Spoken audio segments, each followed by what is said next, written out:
एक और बड़ी खबर आप तक पहुंचा दें, जहां पुलिस के स्पेशल ब्रांच ने बांग्लादेशी घुसपैठ की आशंका जताई है, जिसे लेकर अलर्ट भी जारी किया गया है। स्पेशल ब्रांच के एसपी ने राज्य की सभी DC, Ranchi SSP, Dhanbad SSP और जमशेदपुर एसएसपी और सभी जिलों के एसपी को पत्र लिखकर आगाह किया है कि बांग्लादेशी मूल के नागरिकों द्वारा घुसपैठ किए जाने से इनकार नहीं किया जा सकता, लिहाजा ऐसी घटना पर निगरानी रखने की सख्त जरूरत है ताकि घुसपैठ की घटना को रोका जा सके। साथ ही पत्र में यह भी कहा गया है कि अगर घुसपैठ से संबंधित कोई सूचना किसी अधिकारी को मिलती है तो वे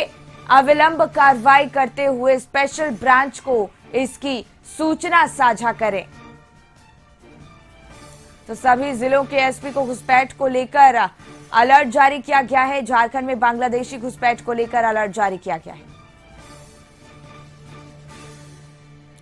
झारखंड पुलिस के स्पेशल ब्रांच ने अलर्ट जारी किया है। ये बड़ी जानकारी आप तक पहुंचा रहे हैं। झारखंड में घुसपैठ कर सकती है बांग्लादेशी, ये तमाम आशंकाएं जताई गई हैं। पुलिस के स्पेशल ब्रांच ने बांग्लादेशी घुसपैठ की आशंका जताई है और इसे लेकर अलर्ट भी जारी किया गया है। स्पेशल ब्रांच ने एसपी ने राज्य के सभी DC, Ranchi SSP, Dhanbad SSP और जमशेदपुर एसएसपी और सभी जिले के एसपी को पत्र लिखकर आगाह किया है।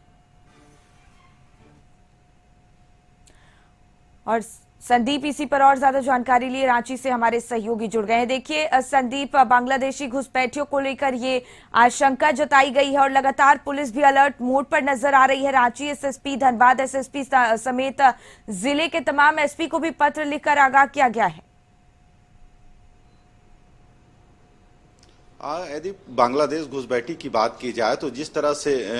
बांग्लादेश में माहौल बना है, उसके बाद कहीं ना कहीं जो बॉर्डर इलाके हैं बांग्लादेश से जो दूसरे राज्यों में बॉर्डर प्रवेश होता है, वहां पे कहीं ना कहीं चौकसी बरतने का हिदायत पुलिस विभाग के द्वारा सभी जिले के एसपी को दिया गया है। खासकर उन इलाकों में जो बांग्लादेश के बॉर्डर से सटे हुए इलाके हैं, जिले हैं, वहां पे इस जो माहौल है बांग्लादेश का, उस स्थिति में वहां से लोग इधर प्रवेश कर सकते हैं, इसको लेके अलर्ट जारी किया गया है। क्योंकि जो माहौल बांग्लादेश में फिलहाल है उसको लेके लगातार कहीं ना कहीं वहां के जो लोग हैं वे कहीं वहां से निकलने की कोशिश लगातार कर रहे हैं और दूसरे राज्यों में प्रवेश कर सकते हैं। इसी को देखते हुए या हिदायत या कह सकते हैं जो विभाग के अधिकारी हैं, उन्होंने सभी जिले के एसपी को एक पत्र लिख के इस चौकसी बरतने की बात कही गई है। खासकर जो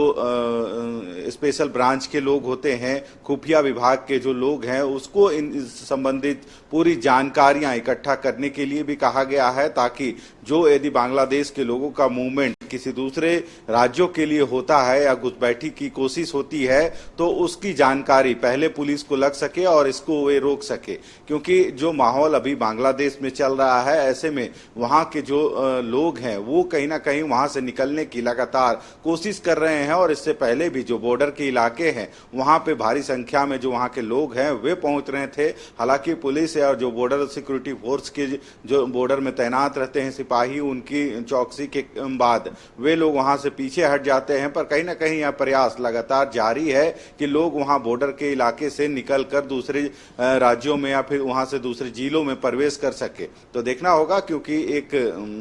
बड़ा मसला है बांग्लादेशी घुसपैठी का। खासकर यदि झारखंड की ही बात करें तो झारखंड में ऐसे 5-6 जिले हैं तो वहां पे आसानी से जो घुसपैठी हैं वहां से प्रवेश कर जाते हैं राज्य में और उनकी पहचान करना बाद में काफी दिक्कत हो जाता है। क्योंकि अब तक जो बातें सामने आई है उसके अनुसार देखा जाए तो दुमका, साहेबगंज, पाकुड़, गोड्डा, इन इलाकों में खासकर या बॉर्डर से जुड़ा हुआ इलाका है। रही वजह है कि लोग वहां पे आसानी से घुसपैठी कर पाते हैं और इससे पहले भी लगातार यह सवाल उठते रहे हैं कि बांग्लादेशी घुसपैठियों का जो आने का सिलसिला है लगातार उन इलाकों में सबसे अधिक है जो बॉर्डर से सटा हुआ है और कहीं ना कहीं वहां से लोग प्रवेश करते हैं और राज्य में चाहे पहचान पत्र हो, आधार हो, इन सभी दस्तावेजों को बनाकर यहाँ एक तरह से कह सकते हैं शिफ्ट हो जाते हैं, जम जाते हैं। तो अभी जो स्थिति है उससे निपटने के लिए यह पत्र पुलिस विभाग की तरफ से जारी किया गया है ताकि जो बांग्लादेशी घुसपैठी है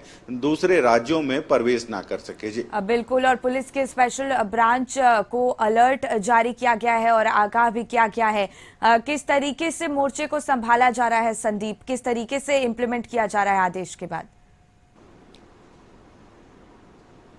जी आदेश के बाद कहीं ना कहीं देखा जाए तो खासकर इसमें सबसे अहम भूमिका खुफिया विभाग के जो जवान होते हैं, अधिकारी होते हैं, उनकी बनती है, क्योंकि उनके द्वारा जो भी जानकारियां उनको मिलती है या फिर जो उनके सूत्र होते हैं उनके माध्यम से उनको हमेशा जानकारियां मिलते रहती है। यही वजह है कि घटनाओं से पहले भी कई बार इस तरह की जो जानकारी इनके पास पहुंच जाती है और उसके बाद कार्रवाई होते हुए उन घटनाओं को रोका जा सकता है। और कई बार ऐसे हुए हैं कि खुफिया विभाग को पहले से